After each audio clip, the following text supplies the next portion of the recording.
we let the Trappist beers go for a little while. And we're bringing them back, and we're bringing them back in style. Because Rochefort, specifically the Rochefort 10, is probably, it's up there with Chimay Blue, which we've already reviewed, as one of the highest rated Trappist beers, but also, probably one of the highest rated beers you can find. Like the Chimay Blue, if you search this one on different beer rating websites, you see 100 ratings across the board. It's up there, man. I've tried it once. I think you told me the same thing, that you've tried it once as well. And it's been a little while, so I don't remember what it's like. I don't remember what it tastes like. I remember like figs and chocolate. And I remember a creaminess, but we'll see. We'll see how that turns out. What do you know about the Rochefort 10? Because I think you know a little bit more about this in the background of it than I do. Well, there's a lot of interesting facts about this, but staying along on what you were saying, like I was researching it a little bit today on Beer Advocate, and it turns out that actually Rochefort 10 is rated number 2 in the quadruple category. So it's actually a beer that is highly regarded. But who's number 1? Specifically about the brewery itself, like the abbey in which it's produced. It's not a brewery, it's also a brewery, but it's an abbey because it's a Trappist beer. The abbey started in the 1500s, and the production of beer started shortly after. But then it stopped for a long time, and when it started again, like the production was not really on par, to the point where Chimay had to kind of like intervene and like help a bit out to kickstart the whole process. And nowadays is regarded as one of the best Trappist beer that you can find. I love that. So Chimay had to send over like one of their big bodyguard monks, one of their big the doorman for the Chimay Abbey. They sent him over to Rochefort to like push some people around and set them straight and get them on the right track with the beer brewing. I like this. Yes, that's what I envision. Like they said, hey, go and check out what's happening right there. We don't want them to, it's not good that they're not producing good beer. So let's check what they're doing. And you told me this before, the name of who they sent over was Jean Leclerc, right? So I imagine Jean Leclerc being this super big buff Trappist monk and just like the muscle of the group. So they sent over to straighten out the Rochefort monks. But they're doing a damn good job now. And one fun fact I know about Rochefort, which maybe you hadn't picked up, was that the beer that they produce, all their different lines, are made with water taken directly from a well on the grounds of the abbey and produced exclusively with that water, which we have seen before, but that is pretty incredible that the well is actually located within the abbey itself, and they're pulling all the water for the beer out of there. So when you pick up a bottle of Rochefort, it's pretty special. You got that abbey water there in your beer. Should we crack these open and get started with the aromas? Yes, I can't wait.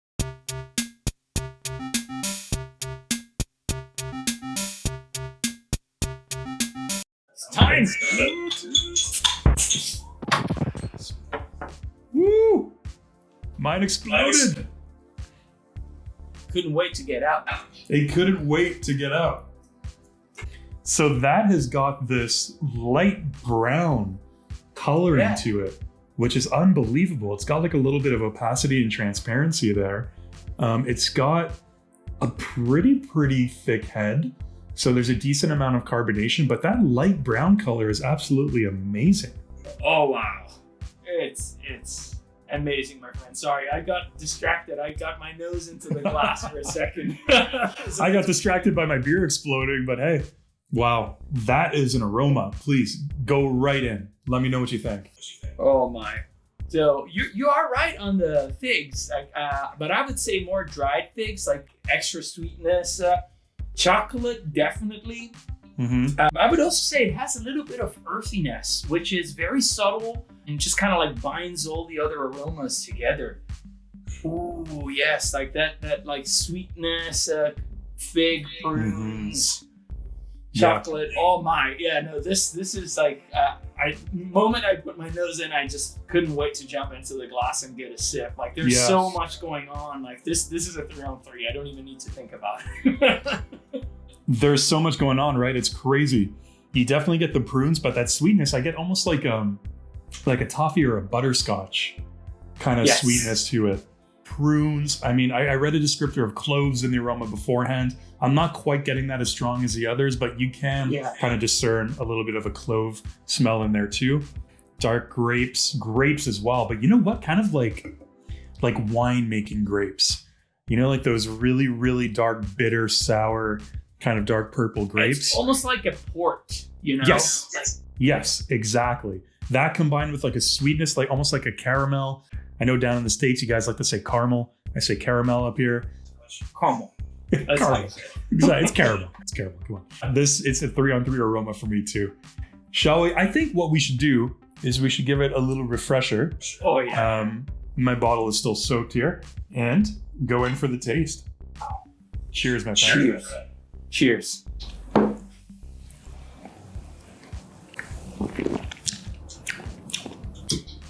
Oh, wow. Talk about a quad. This is such a pleasant surprise. Wow.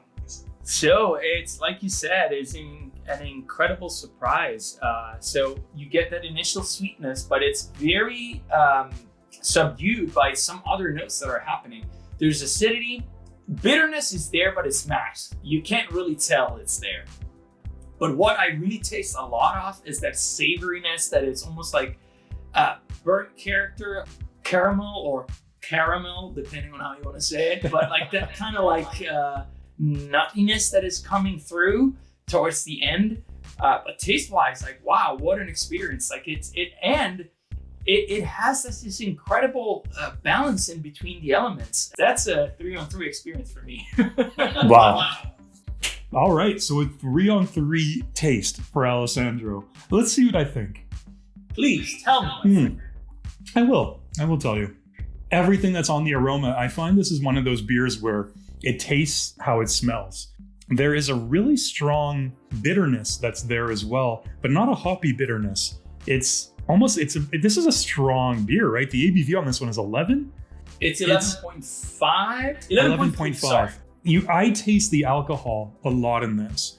So that sweetness from that sort of toffee, butterscotch, caramel flavor. And I think it's strong to try and balance out the strong high amounts of alcohol that are in it. But that taste of alcohol is it's a little bit unbalanced for me. I'm really enjoying that caramel flavor. I'm really enjoying the dark fruit tastes that are there. But that taste of alcohol, it throws me off a little bit. It takes it down from 3-on-3, but it's still a solid 2. So not quite. I'm sorry I had to break the perfect streak to 2 categories in. Before we get into mouthfeel, I think we need to freshen them up again, right? Especially for mouthfeel. Oh, yeah. Oh, yeah. Oh, yeah. So on the mouthfeel, it's interesting because even though it has like a pretty high carbonation when you pour it, and you definitely get it when you take a sip. But what I'm finding a little bit curious is that it is light as a beer, considering that it's 11.3. Yeah. But it almost like reminds me a little bit more of a port wine, like in the finish of the mouthfeel. Yeah. In the fact that the carbonation goes away like very fast, and then it transitions into that like you mentioned, that bitterness. But it's not like a hop bitterness. It comes from a little bit of that alcohol, a little bit that savory. I call it savory component, almost burnt component, burnt sugar. That's the best way I have to describe it. And it has that sticky feeling on your tongue that lingers a little bit. I would like a little bit more carbonation to make it a little bit more interesting, in my opinion. So I'm gonna stick on this with the 2. But let's call it a very high 2 because it's really missing like a little bit to get there to the 3 for me. Yeah, that stickiness. And maybe I'm just being influenced by how the beer exploded all over my glass. So the outside of my glass is all sticky too. So I'm getting this all around sensation of stickiness from this thing. The beer really coats your tongue and your palate, like almost like a film. It sticks there. And when I said like the alcohol was unbalanced in the taste, that is very prevalent in the mouthfeel as well, in the sense that there's kind of the tingling bitterness, that sort of irritation on your palate and your tongue from a high alcohol percentage, combined with the stickiness that keeps it around. But the stickiness is also transferring that caramel flavor, that butterscotch flavor, that burnt sugar, like you said. So that makes it so pleasant. I would like a little bit of carbonation there. There's enough carbonation that it does help balance out the high alcohol to a sufficient extent and make it very, very, very good. I find that stickiness, I find it coats your mouth for just a little bit too long. I was even thinking about a 1 on this. I'm not a really big fan of the mouthfeel on this. Again, still different degrees of good. It's not a 1 though, it's better than a 1. So I'm gonna have to go with a 2 because it is a very, very well-crafted beer. It's very unique. So finish is gonna be interesting here because I have a lot to say about it. But how do you rate the finish? I think we're going to be talking for a little while here on the finish. So just if you haven't done it yet, open your Rochefort tin and just sit and stick around. I'm going to start saying that I think that the finish is probably what is giving me the most interesting experience in the fact that there's a lot happening and going on. Yeah. You start with that initial sweetness, like prunes, you taste that. Then it transitioned into that burnt sugar character, bitter. You do feel the alcohol on the finish. And that's something that I've mentioned before. I'm not always like a huge fan of. Not in an unpleasant way, it just warms you from the inside, but it's definitely there.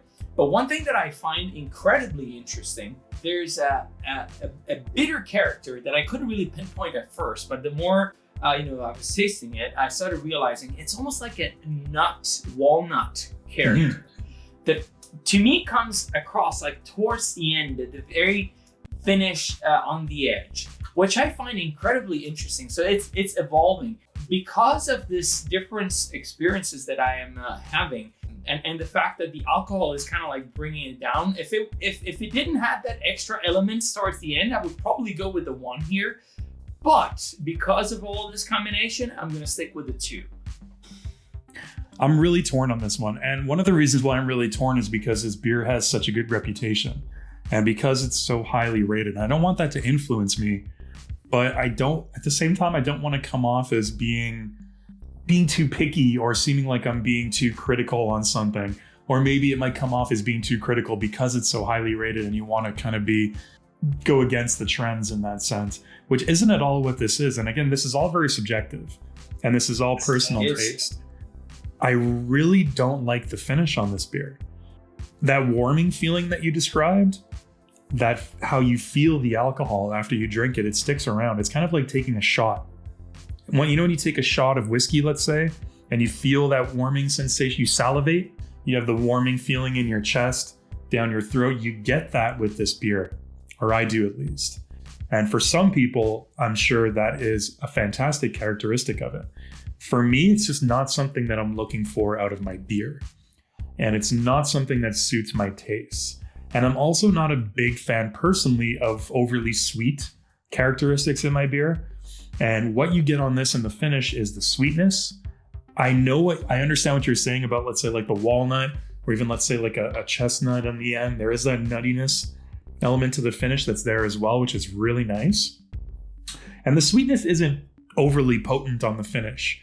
It's not like, I've had some flavored beers, for example, before, like some malt liquors, for example, like flavored malt liquors, that are overly sweet, that are maybe like berry or lemon flavored or passion fruit flavored. And you get that just sweetness, that kind of that pasty sweetness that sticks and just makes, it's the opposite of making you want to take another sip. This is not that.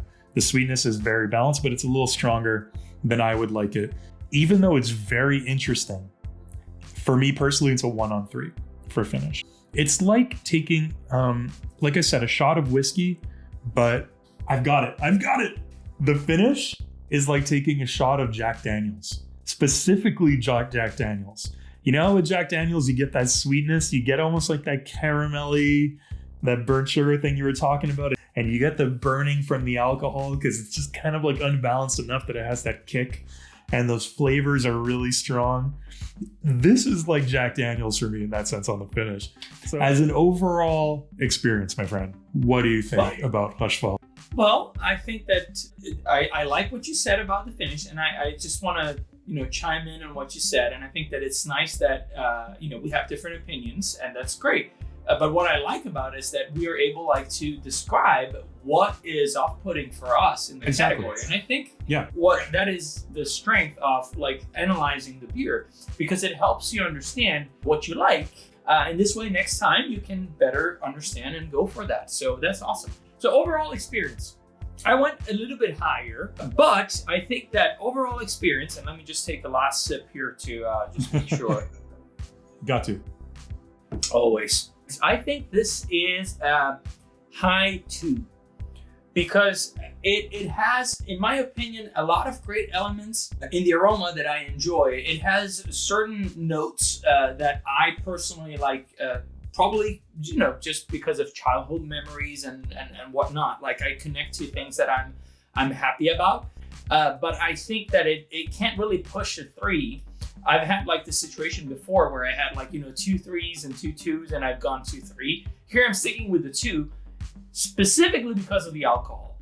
And I think that the 11.3 is what is taking it a little bit out of balance.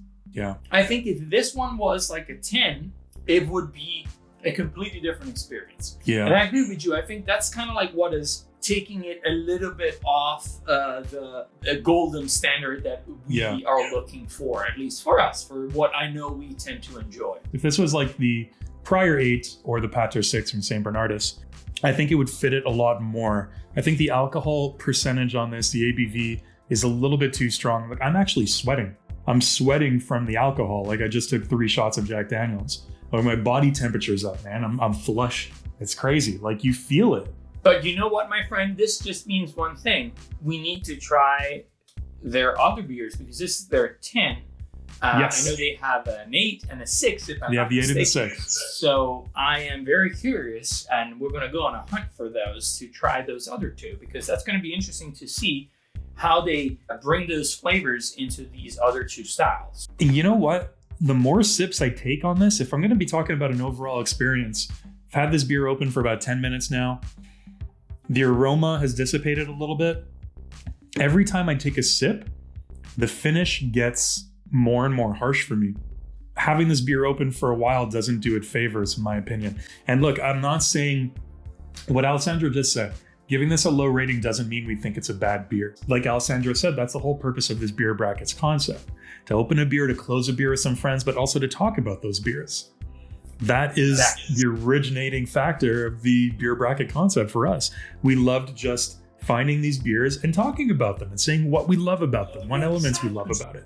And that evolved into our rating system where we break it down. If you want to go out and find a similar beer, look through beers that are available in your local store to find a beer that you like, you know what elements to look for. So I guess for me, this is a 1 on 3. And again, I don't want to sound like a contrarian, but as an overall experience, that alcohol, that is just a little bit too strong. The balance just isn't there for me, and it's not matching my personal taste. If you're looking at the overall final scores now, we tally everything together. For me, that comes out to a 3 on 5, which in our rating system is a good beer. It's a good beer. It's a pretty good beer. For Alessandro, it's higher. It came out to a 4 on 5, which in our rating system is an excellent beer. Guys, Rochefort was a bit of a surprise. I didn't know what to really expect going in. I had it once before. I didn't remember so much. But to my beer taste today, it didn't really hit the mark for me as high as I thought it would. Well, I think that it's interesting that I was researching a little bit today, Beer Advocate, and this beer here came 0.05 higher than the ABT12 that we reviewed together. And if you haven't seen the review, go check it out. See what we think about it. Our first review. Yeah. Don't listen to him, ABT12. Don't listen to him. It's not true. It's not true.